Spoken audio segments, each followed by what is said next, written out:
High everyone, how are you? YouTube channel. আমরা মোবাইলে অনেক সময় ভিডিও বা অডিও কোনো মুভি বা গান শুনে থাকি। যখন আমরা একটি মুভি দেখার জন্য আমাদের মোবাইলে ভিডিওটি ওপেন করে থাকি বা মুভিটি ওপেন করার পরে যখন হেডফোন দিয়ে যখন আমরা শোনার চেষ্টা করি, তখন দেখা যাচ্ছে লেফট সাইডে শোনা যাচ্ছে, রাইট সাইডে শোনা যাচ্ছে না। আবার এখন এমনও দেখা যাচ্ছে যে রাইট সাইডে শোনা যাচ্ছে, লেফট সাইডে শোনা যাচ্ছে না। এমন সমস্যা কিন্তু শুধু ভিডিওর ক্ষেত্রে না, অডিওর ক্ষেত্রে হতে পারে।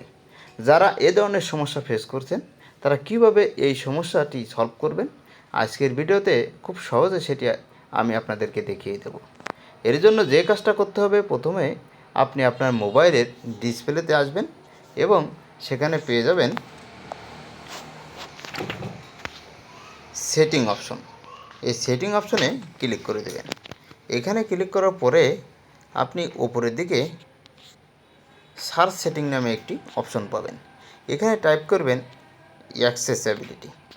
এই অপশনটি টাইপ করার পরে দেখবেন যে নিচের দিকে অ্যাক্সেসিবিলিটি অপশনটি শো করবে। এই অপশনে ক্লিক করবেন। এখানে ক্লিক করার পরে ওপরের দিকে আপনি কয়েকটি ভার্সন দেখতে পাবেন, যেমন জেনারেল, ভিশন, হিয়ারিং, ফিজিক্যাল। এই অপশনগুলোর ভিতরে আপনি হিয়ারিং অপশানে ক্লিক করবেন। ক্লিক করার পরে আপনি নিচের দিকে একটি অপশন দেখতে পাবেন যে অডিও ব্যালেন্সের এই অপশনটা যদি আপনি একেবারে ফুল করে দেন, তাহলে দেখা যাচ্ছে এটি রাইট সাইডে শোনা যাবে আর লেফট সাইডে শোনা যাবে না। আর যদি আপনি এটি মিডিলে রাখেন, তাহলে লেফট অ্যান্ড রাইট সাইড দুই সাইডেই আপনি শুনতে পাবেন। আশা করি আপনার যদি এরকম সমস্যা হয়ে থাকে, তাহলে এভাবে সলভ করতে পারবেন। Thank you all. আল্লাহ হাফেজ।